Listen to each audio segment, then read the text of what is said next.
Madame Josiane Yagibou, représentante résidente du Fonds des Nations Unies pour la Population, UNFPA, a entamé mercredi une visite de terrain afin de toucher du doigt l'évolution de l'opération du 5e recensement général de la population et de l'habitat, le RGPH5. Première étape de cette mission de terrain, Palimé, localité située à environ 120 km au nord de Lomé. Le périple va se poursuivre à l'intérieur du pays. Plusieurs partenaires techniques et financiers accompagnent le Togo dans la réalisation de ce recensement, dont l'UNFPA, le chef de file. Madame Josiane Yagibou était accompagnée de M. Kouassi Kouam, directeur général de l'Institut national de la statistique, des études économiques et démographiques, l'INSED.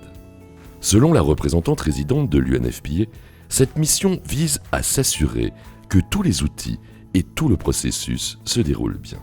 Je me trouve ce matin à Palimé, dans la province du Toto, pour accompagner les efforts que le gouvernement est en train de mettre sur le terrain, est en train de déployer sur le terrain, pour s'assurer que la phase de dénombrement du recensement général de la population et de l'habitat, sa 5e édition, se déroule dans de bonnes conditions.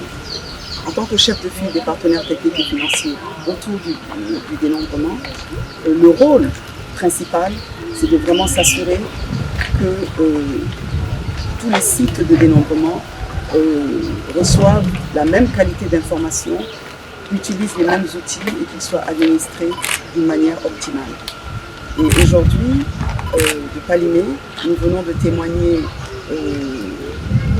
le déroulement d'un questionnaire. L'agent recenseur a pu dérouler tout son questionnaire avec l'aide de tablettes numériques. Et je peux dire que non seulement l'agent est bien formé, professionnel, les outils sont de bonne qualité et nous avons foi en tant que chef de file des partenaires techniques et financiers que le dénombrement se fait dans de bonnes conditions. Je peux également dire qu'à ce jour, le taux de progression du dénombrement est satisfaisant. Il est à un peu plus de 2 900 000 personnes recensées, soit environ 40% du taux de progression. À la 2e semaine de la phase de dénombrement, je peux dire que c'est un progrès inestimable. Le travail qui est mené par l'INSED, ici, s'est matérialisé par le constat que nous venons de faire. L'INSED fait un travail merveilleux, un travail depuis plusieurs années pour faire en sorte qu'aujourd'hui, depuis le 23 octobre, la phase de dénombrement se passe dans de bonnes conditions et nous avons espoir que pendant ces 3 semaines de dénombrement, que le maximum sera fait et que tous les Togolais seront comptés.